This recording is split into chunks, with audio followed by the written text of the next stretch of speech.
안녕하세요. 순금초대 유재구입니다. 네, 형님 혹시 스프링로 오늘은 8월 13일 화요일입니다. 혹시 이렇게 입추도 지나고 말복도 지났습니다. 막바지 더위가 찾아보셔야 돼요.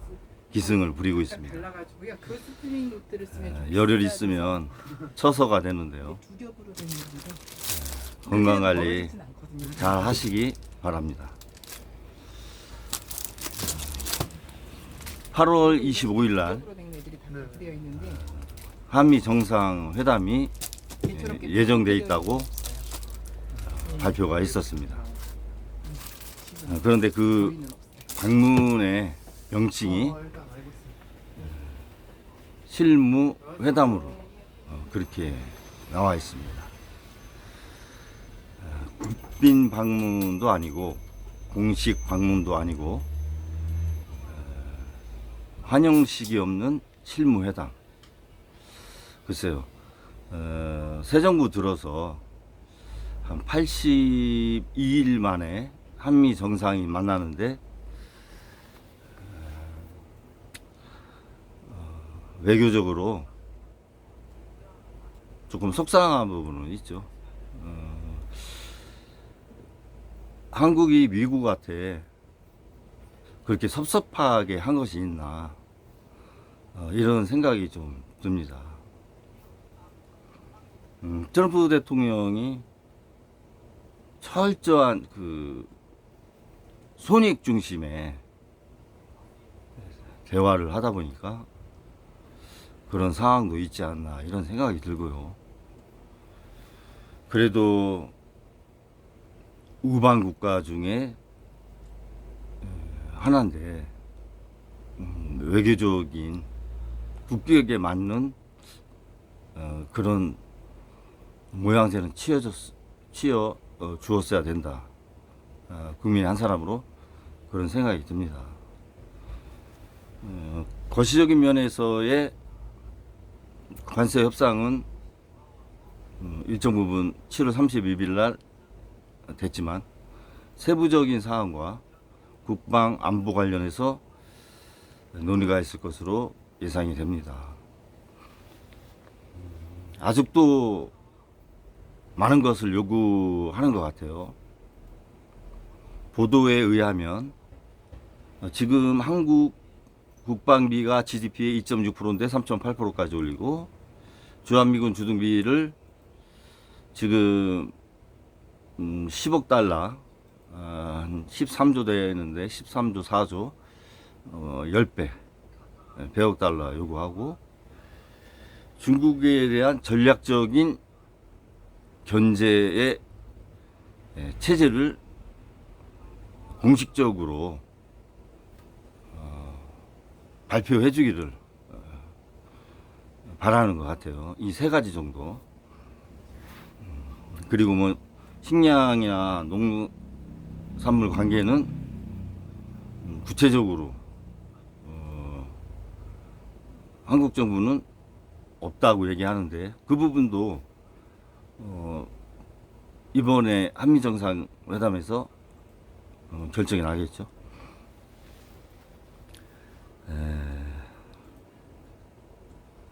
사실 이 개인 간이든 기업 간이든 국가 간이든 상대를 인정해 주는 만큼 바라야 되는 게 맞는 겁니다. 상대는 일이라고 하는 인정을 하면서 넷, 다섯을 요구하면 그것은 참 나쁜 거죠. 일이라고 그렇게 얕게 인정하면서 더 높은 기대를 한다는 것은 약탈이지 않느냐, 그건. 이런 생각도 많이 듭니다. 일본도 오죽했으면 이시바 총리가 이렇게 까부는데 그냥 있으면 되겠느냐, 뭐 이런 얘기까지 나왔잖아요. 그런 무례한 외교가 계속되고 있죠.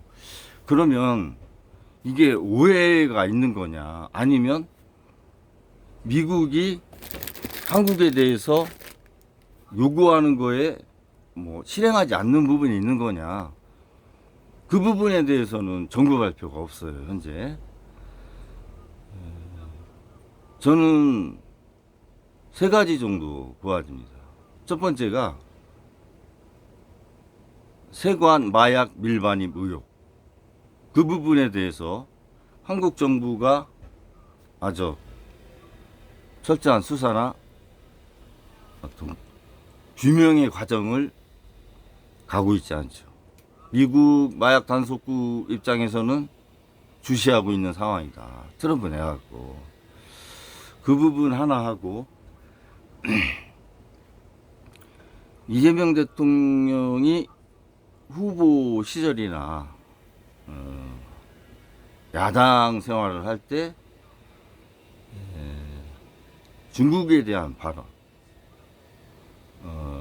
그래서 그러한 발언을 친중으로 생각을 하고 있지 않느냐, 그런 생각. 그리고 내각을 구성할 때 국무총리도, 김인석 국무총리도 미국 타도를 외쳤던 분 아니에요. 반미주의라기보단 어떤 제국주의는 반대하는 그런 내각의 구성, 이런 부분들에 대한 우려, 그런 것들이 복합적으로 좀 작용을 한 것이 아니냐, 이런 생각을 좀 저 개인적으로 해봅니다. 각 사안별로 오해가 있다면 풀어야죠. 대통령이 해야 됩니다, 그거는.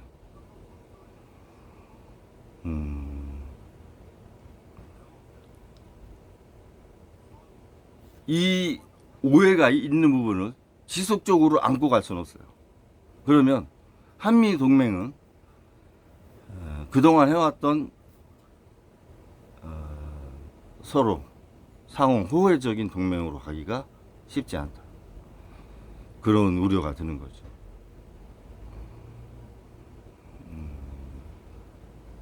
이재명 대통령이 몇 개 도시를 돌면서 대화를 하는 과정에 기자가 이런 질문을 한 적이 있어요.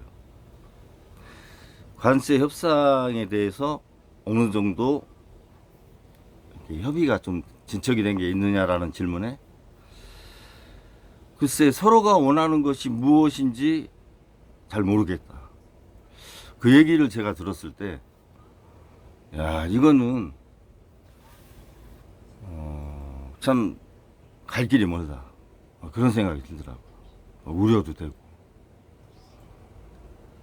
그 6개월 동안의 권한대행 체제에서 한미 간의 관세 협상이 되었던 부분에 대한 인수인계를 정확히 받았는지도 의문이고, 새 정부가 출범하고서 진행된 사항이 일정 부분 지났는데도 서로가 원하는 게 무엇인지를 모르겠다, 이게 허심탄회한 얘기가 안 된 거죠. 그런 상황에서 매크로적인 관세 협상이 일정 부분은 7월 31일 날 됐는데, 세부적인 그런 사인을 하는 8월 25일 한미 정상회담에서 국익을 지키고 오해가 있으면 풀고 주권국으로서 해야 될 말은 해야 됩니다. 지금 한국 상황이 그 비상계엄으로 거의 무정부 상태가 6개월 됐고, 그 6개월 동안 많은 국부의 손실이 있었습니다. 물론 윤 정권 2년 5개월 반 동안에도 이렇다 할 경제 성장률이 없었어요. 새 정부 들어서 천연가스 1,000억 불까지 하면 620조 원이라고 하는 국부를 거래를 했습니다. 미국하고. 일방적으로 우리는 받아오는 거 없이. 계엄으로 국부 손실돼 관세로 1년 예산 정도 되는 부분에 대한 미국과의 협정. 이 국가 자체가, 나라가 그냥 진이 빨리는 거 같지 않습니까? 쪼그라들고. 그런데 8월 25일 날 가서 더 국방비 1.2% 더 올려라. 3.8%. 그러면 거의 50% 올리는 건데 60억 아니에요. 60조. 그럼 30조가 늘어야 되고 1조 4천억 하는 거를 140조 하라면, 아니 14조 하라면 매년 뭐 한 10조씩 더 늘어나면 1년에 40조씩 국방 관련 예산이 늘어나야 되는데 60억에서 100억이 돼야 되는데 거의 배가 돼야 되잖아요. 1년 예산에 8% 정도 되는 건데 그거 감당이 되겠습니까? 세수를 어디서 확보를 해? 경제 성장률이 늘어야 되는데 지금 분모, 국가 총 GDP가 그렇게 확연하게 늘어나지 않지 않습니까? 수출은 줄고 수입도 더 늘어나지 않습니까? 그러면 무역으로 인해서 이익이 나기가 어려운 상황이 되는 거 아니에요, 지금.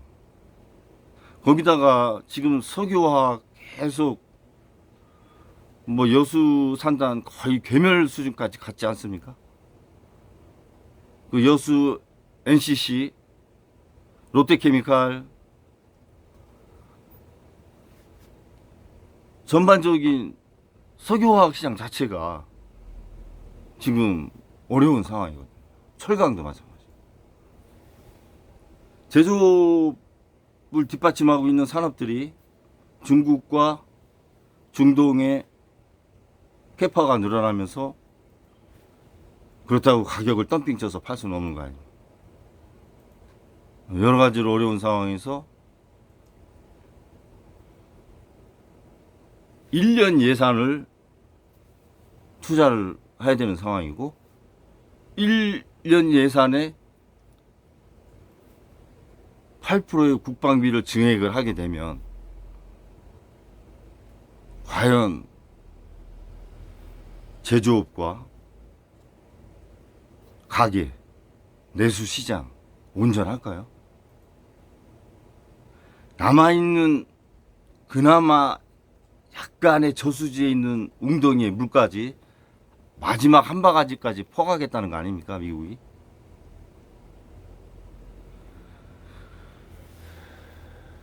걱정이 많이 됩니다. 기업도 어렵고 내수시장도 소비 쿠폰 했지만 식비 관련된 쪽으로 66% 이상 쓰는 상황 너무 어려우니까 그동안 얼마나 못 먹었으면 그 엔게이 개수가 66.7%까지 나왔겠어요.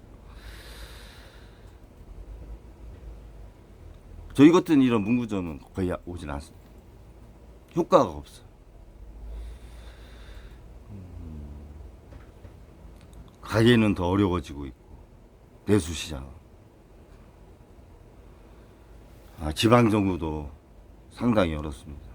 그런데 지방정부가 도청을 또 짓는 곳이 여러 곳 있어요.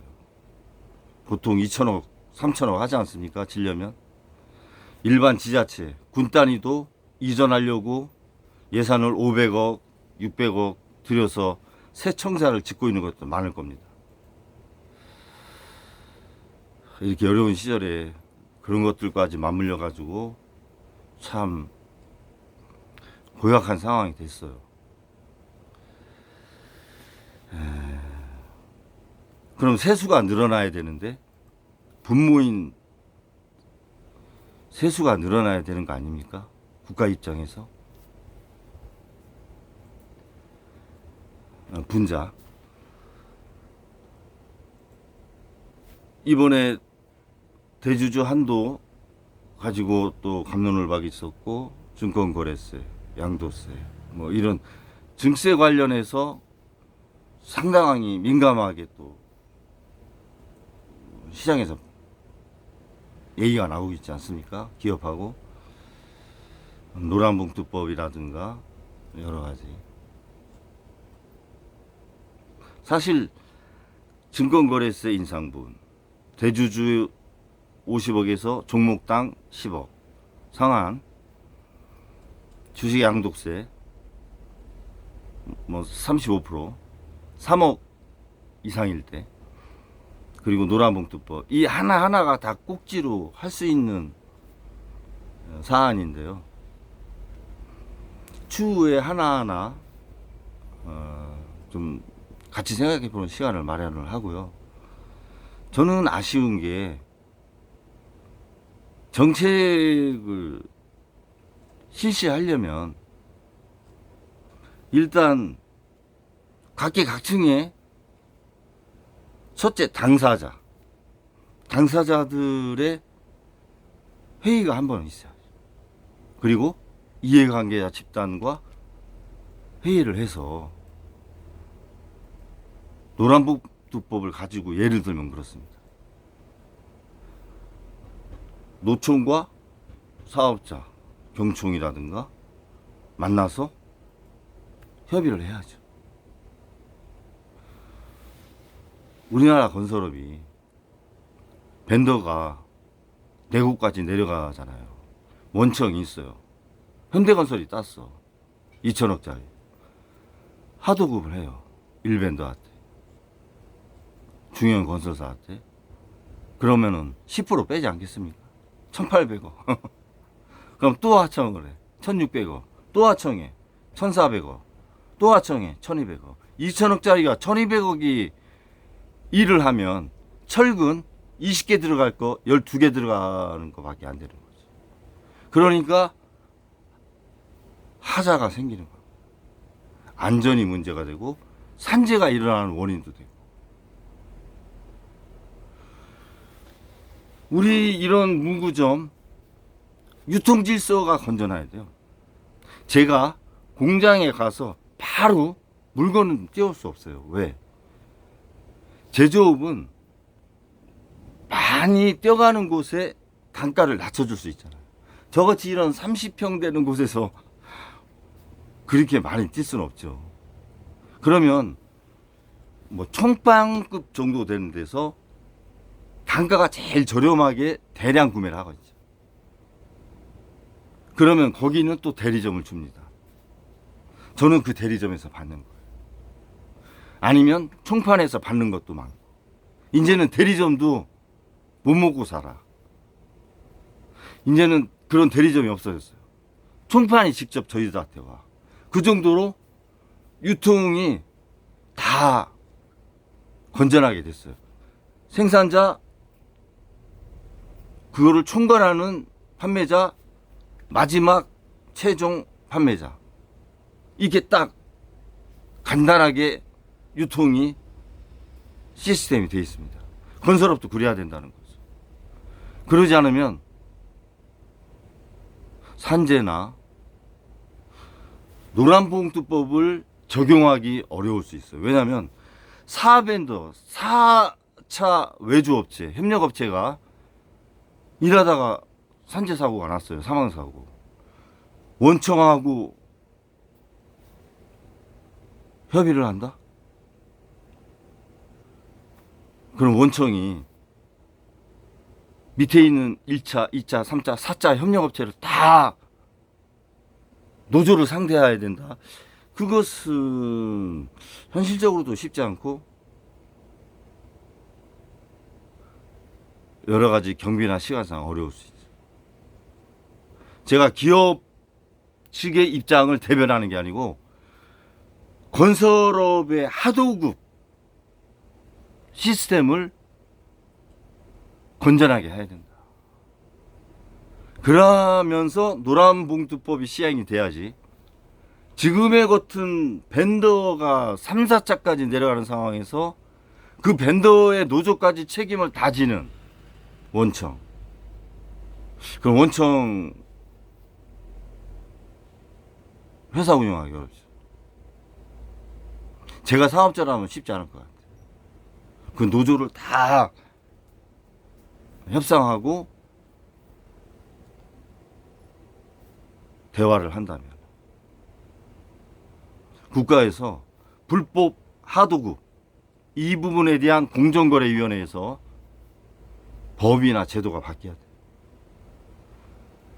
그래야 노란봉투법이 기업과 근로자가 합의할 수 있는 좋은 법이 되는 겁니다. 저는 그렇게 생각합니다. 제가 유통하는 입장이에요. 제가 물건을 파는데 하자가 있어. 예를 들어서요. 만년필 5만 원짜리 하자가 있어. 그렇다고 이걸 만드는 제조업체 가서 바꿔달라고 하면 그거는 책임과 의무와의 관계가 적당한 거냐. 제가 받은 사람한테 구상권을 청구해야 되는 게 맞지 않습니까?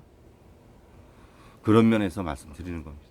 유통은 온라인이 발달돼서 요새 뭐 저녁 6시에 해도 새벽에 날라오잖아요. 로켓배송. 그런 시대인데 유통업도 거의 그렇게 돼 있어요.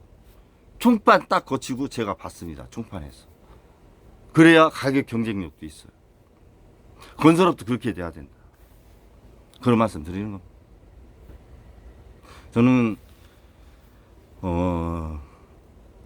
이재명 정부 들어서 국무회의를 제가 한 2번 잠깐 봤는데 뭐 생방을 할 수 있어요. 할 수 있고 자연스럽게 토론하는 모습을 보여주는 것도 괜찮다.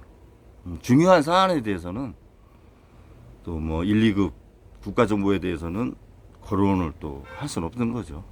그렇지만 국민들이 관심을 갖고 있는 거. 왜 산사태가 많이 일어나냐.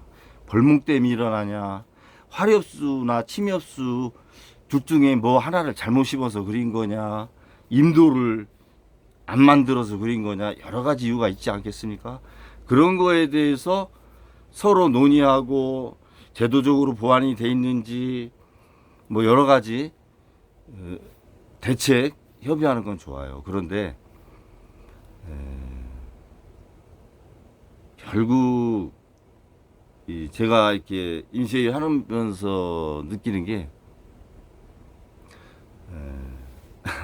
수직 관계잖아요. 결국 그래서 사실 하고 싶은 말을 이게 쉽게 하기 어렵죠.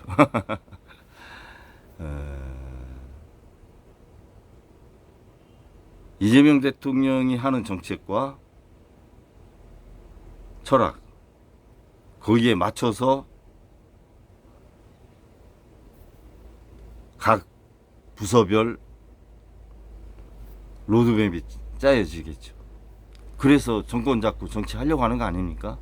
그거는 이해해요. 그렇지만 대통령님의 의견은 이런데 그것보다는 이런 쪽으로 가는 것이 나을 수도 있습니다. 이런 얘기도 있어야 됩니다. 그리고 너무 대통령이 회의를 주관해서 디테일한 부분까지 이게 딱 차고 나가면 말하기 쉽지 않습니다. 글쎄요, 뭐 지자체 성남시나 경기도지사 같은 경우는 그나마 좀 유연하게 할 수 있어요. 특히 정치적인 부분을 일정 부분 배제하고 가지 않습니까? 그렇지만 국무위원은 정치인이거든요. 행정가이면서. 정치적인 부분을 배제하기 어렵기 때문에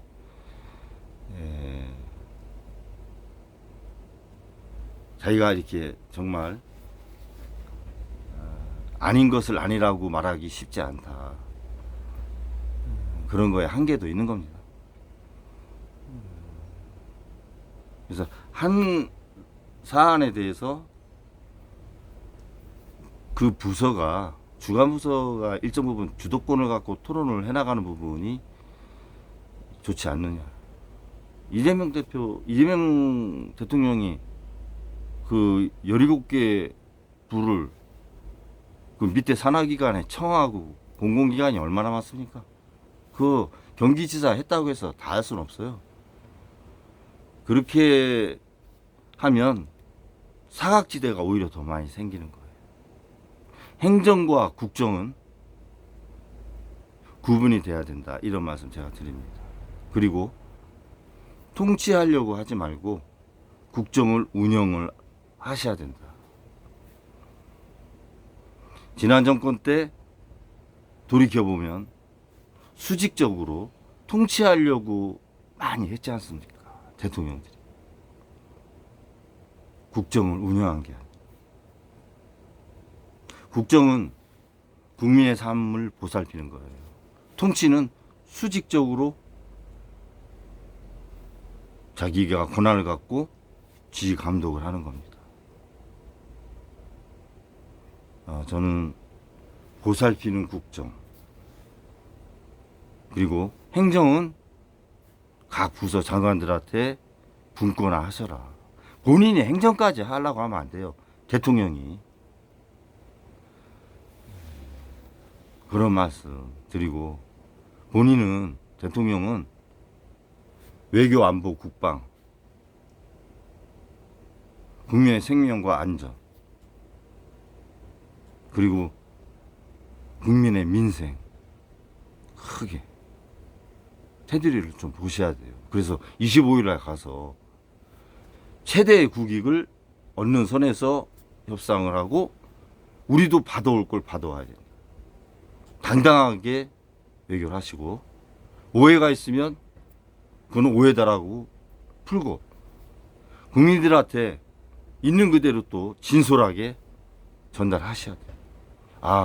미국 물론 외교적으로 엠바고도 있고 지켜야 될 건 있죠. 그렇지만 그것을 제외된 선에서는 왜 새 정부가 들어서 실무 협상으로 대통령이 방문을 해야 됐던가에 대한 국민들한테 납득가는 전달은 있어야죠.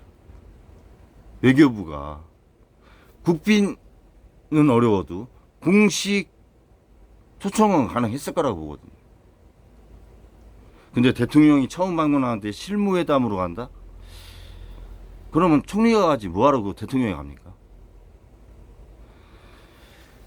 그런 부분이 좀 아쉽다. 이런 당당하게 좀 외교를 하셔라. 끌려가면 더 우습게 볼 것 같아. 트럼프 내가. 그리고 트럼프가 은연중에 벤스 부통령을 후계자처럼 이렇게 또 언급한 것도 있잖아요. 벤스 부통령은 트럼프보다 더 할 것 같아요. 제 생각에. 그러면 우리나라 남원하는 거 있겠습니까? 회사 다 나가. 있는 국부 다 빨려 나가. 남는 게 뭐가 있겠어. 사회주의 국가 될 것 같아. 배급받는 나라. 기초생활 수급자가 50% 이상 되는 그런 나라가 될 것 같아. 첫째, GDP가 늘어날 정도의 기업들이 남아있겠느냐 이거죠. 수출할 물건이 적어져. 생산이 안 돼. 제조업이 공동화돼. 그러면 그 주변에 있는 그린생활시설, 상가 다 붕괴돼. 내수 다 붕괴돼. 국민들, 중산층이 다 붕괴돼. 그러면 뭐 길바닥에 나오는 것밖에 더 있어. 그런 와중에서 부동산이 올라갈 수 있을까요? 주가가 올라갈 수 있을까요? 저는 어려울 것 같아요. 지난 6개월 동안 올해 650억 달러를 우리가 투자를 했어요. 우리한테 FDI. 우리나라에 투자한 게 350억 달러. 50억밖에 안 돼요. 우리가 투자한 거, 해외에 투자한 거보다 들어온 건 절반도 안 된다. 절반밖에 안 된다. 그러면 이대로 계속 가면 공동화 되는 거죠. 제주. 일본이 2,000개 정도 회사가 들어왔다고 하잖아요. 우리나라 10년 동안 150개 회사 들어왔는데 제대로 들어온 회사가 하나도 없어. 다 망해서 들어왔지. 리시오링이 아니죠. 그건. 그런 상태에서 미국에 투자가 하기로 협약을 했지 않습니까?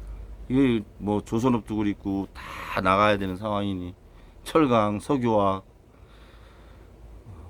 이거 뭐 볼펜 팔면서 제가 이런 걱정할 입장은 아니지만 나라가 걱정되는 거죠. 그런데 우리 내부적으로는 어떻게 돼 있어? 해만 뜨면 서로 못 죽여서 난리 아니에요 지금. 각자 진영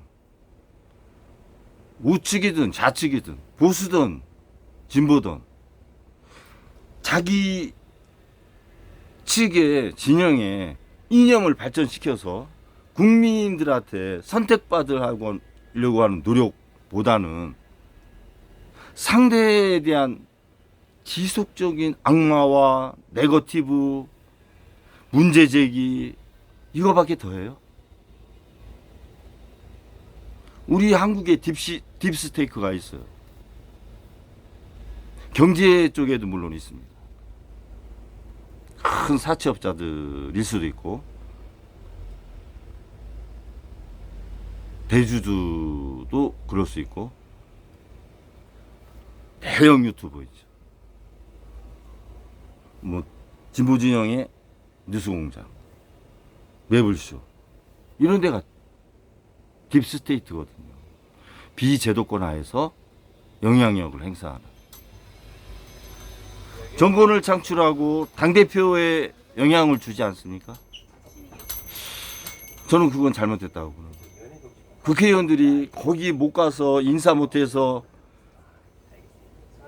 줄 서서 기다리고 가서 무슨 죄인 마냥 말도 조심스럽게 하고 뭐 황제예요, 교주예요? 그 유튜브를 운영하는 사람이? 저는 대한민국에서 그런 일이 있을 수 있다는 게 그 통일교하고 뭐 무슨 차이죠 그게? 경제를 본다면? 정치면에서?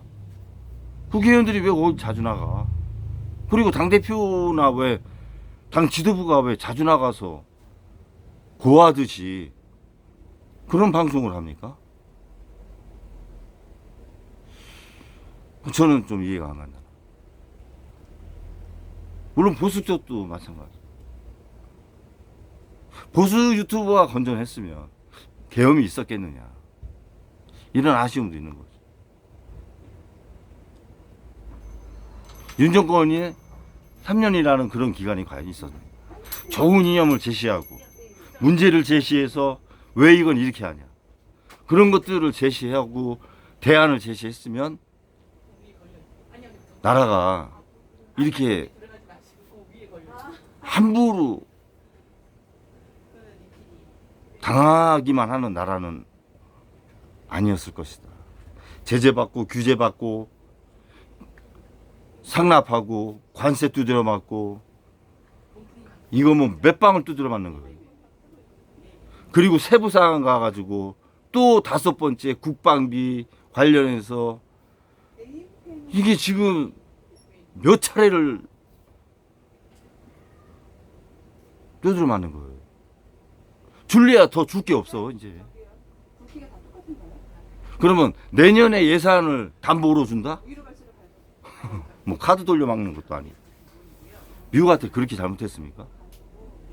저는 트럼프 대통령이 마지막에 말 안 들으면 독도 분쟁 지역으로 삼겠다. 이렇게도 할 것 같아, 협박을. 그렇게 하고도 남은 사람이야. 가자지구 휴양지 만든다고 하는 거 보면 그렇게 하고도 남은 사람 같아. 그런 거에 대한 대비를 준비해야 돼. 저는 뉴스공장이나 매불쇼나 이런 대형 유튜버들 있지 않습니까? 상대 진영에 대한 문제 제기하고 부정적이고 네거티브적인 부분을 얘기는 할 수 있어요. 그런 거 잘못했지 않느냐. 그럼 그거에 대한 대안 얘기하라는 거지. 그리고 본인들이 지지하는 진영에 대해서 잘하는 부분이 있으면 잘한다고 하고 못하는 부분이 있으면 엄하게 또 얘기를 하고 대안까지 얘기하라는 거예요. 문제 제기해서 끝나지 마. 대안까지 얘기를 해. 대안을 얘기하지 못할 상황이면 문제 제기 자체를 하지 마라 이거지. 본인이 정치, 경제, 사회, 문화에 대해서 박사 다 학위 있습니까? 그 진행자가? 대안을 얘기하지 못할 것 같으면 이슈화도 하지 마세요. 그게 맞는 거 아닙니까?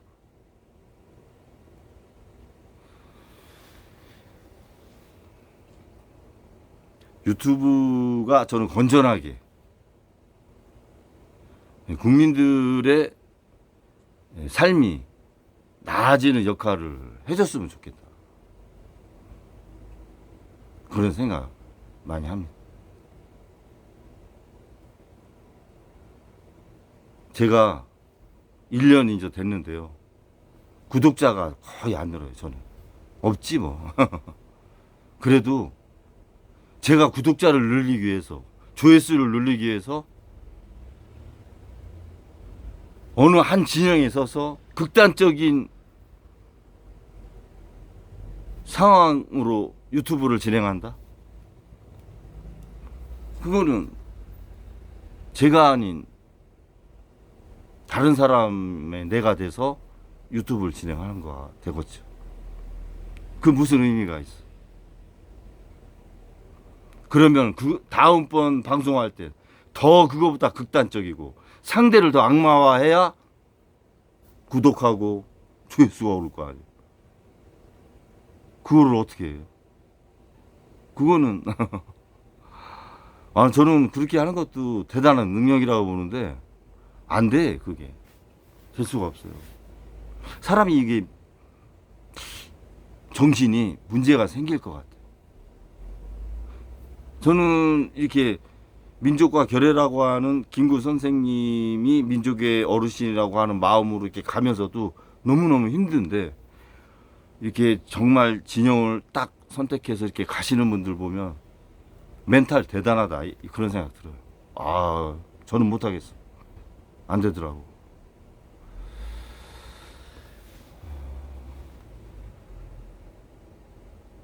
대한 매체로서 자리를 잡아가지만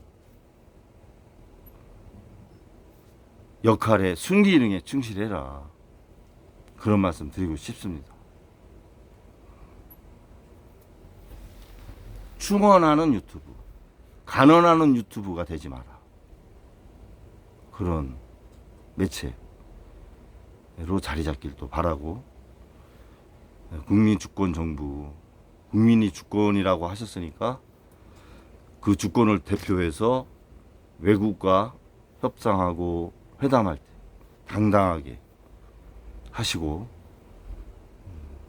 지키지 못할 약속은 안 하는 게 맞는 거죠. 실제 솔직하게 얘기하려면 되죠. 저성장기에 들어와 있고 현재 상당히 어려운 상태다.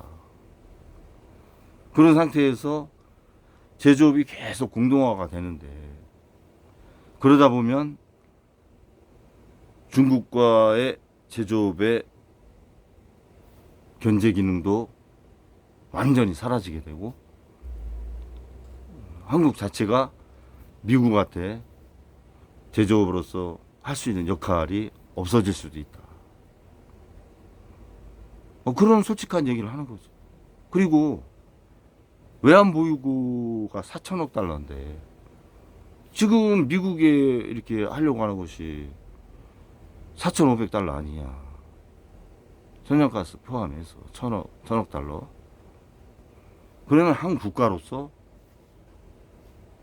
정말 외환보유고 이상을 한다는 건 국민들이 납득하지 않는 거다. 솔직하게 얘기를 하야죠. 우리가 성장을 해야 미국한테 뭔가를 줄 수 있는 거 아니냐. 그리고 미국의 물품을 살 수 있는 거고. 우리 한국의 국민들이 구매력이 없는데 어떻게 미국 물품을 사줄 수 있어요? 그런 얘기를 하시라는 얘기지. 박사님들은 뭐 다른 식으로 얘기하시나? 경제학 용어 써가면서 저는 어떻게 대화를 하시는가 모르겠는데 넋두리가 아니라 실질적인 그런 얘기를 납득하게 설득을 해야죠.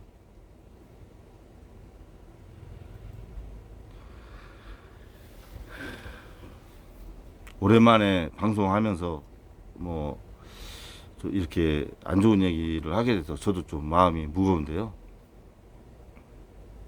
아무튼 세계 경제는 유동성이 좀 이렇게 늘려가면서 가고 있는 부분이 있죠. 미국이 뭐 5조 달러 부채 한도 이렇게 인상해놓고 1조 달러 이번에 발행하잖아요.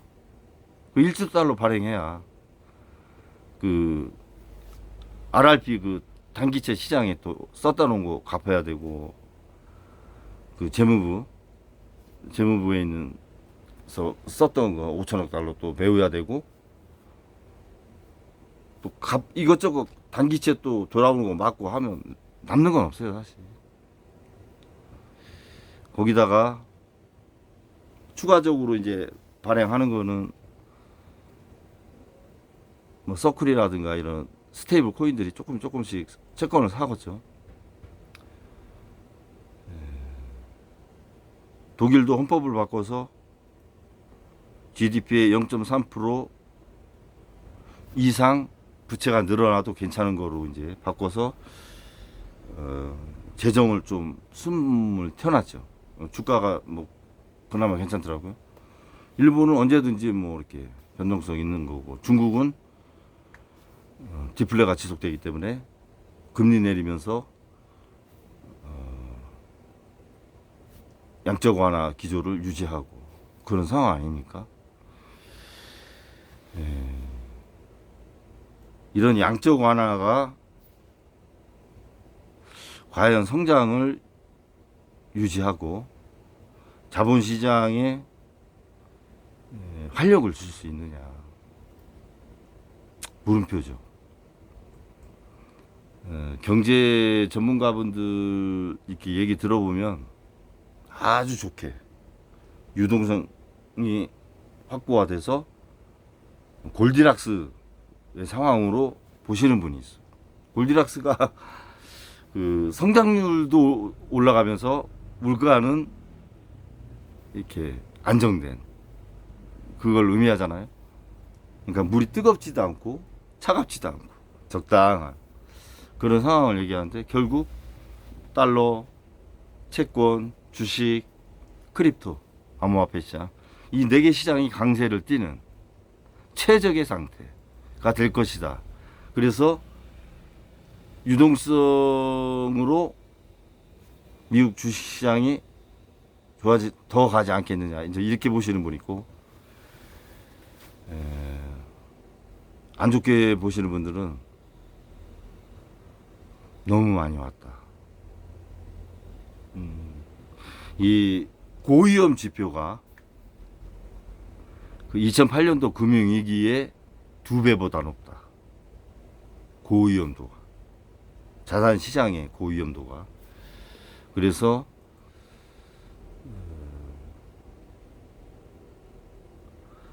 일시적인 하락을 예상하시는 분도 있고 구조적인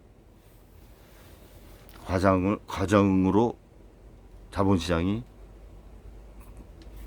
들어갈 수 있는 상황이 될 수 있다. 이렇게 보시는 분 반반 나눠지시는데 투자는 자신의 책임과 판단하여 하셔야 돼요. 주식 떨어졌다고 해서 정부 탓할 것도 없고, 물론 정책이나 제도가 납득할 수 없으면 얘기는 해야죠.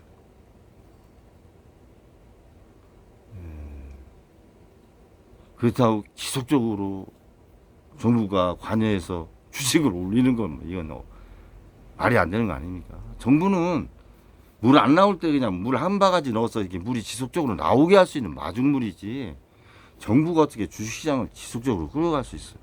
시장 원리로 가야 되는 거 아닙니까? 그런 게 좀 안타까운 부분이 많이 좀 있습니다.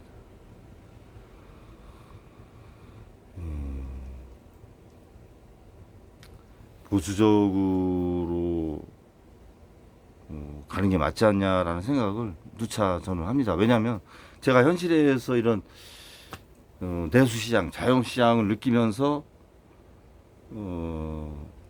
기업들의 지표를 보면 주식이 이렇게 올라갈 상황은 아니에요. 올라갈 상황은 아닌데, 물론 조선업 같은 경우는 올라갈 수 있는 그런 어떤 발표가 있었잖아요. 조선업에 1,500달러 투자, 이런 것들이 있으니까 성장성이 기대되기 때문에 올라갈 수 있는 재료가 있는데,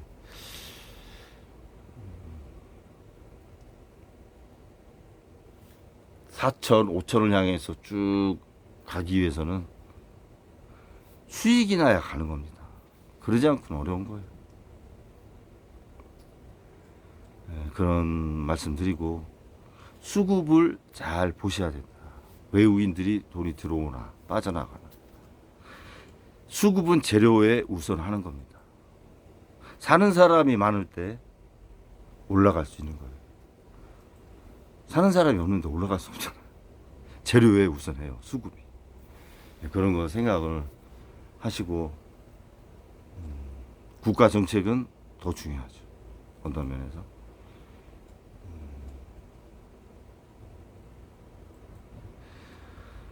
정부도 힘들 겁니다. 대외적으로 관세 협상해야지, 대내적으로 그나마 우리 제조업을 뒷받침하고 있던 산업들이 셧다운하고, 뭐 롯데케미칼 같은 경우는 1분기에 막 2천억씩 적자나고, 그런 상황이 되다 보니까 어렵고, 내수는 한번 소비 쿠폰 해봤는데 식비 쪽으로만 너무 많이 가고, 여러 가지 어려움이 있을 거예요.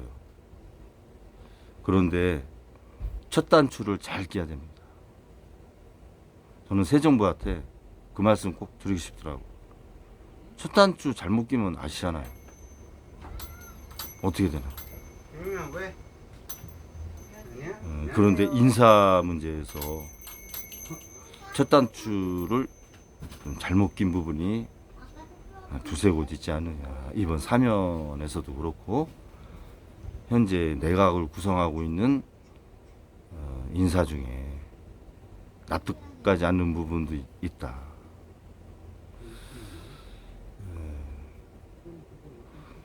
국민들은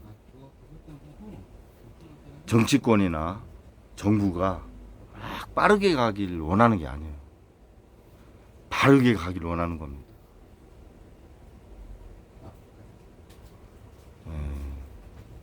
저 개인적으로도 그렇게 가주셨으면 하는 마음이 있어요. 여러 사람의 의견을 잘 모아서 대내적으로 하나씩 지혜롭게 풀어나가면서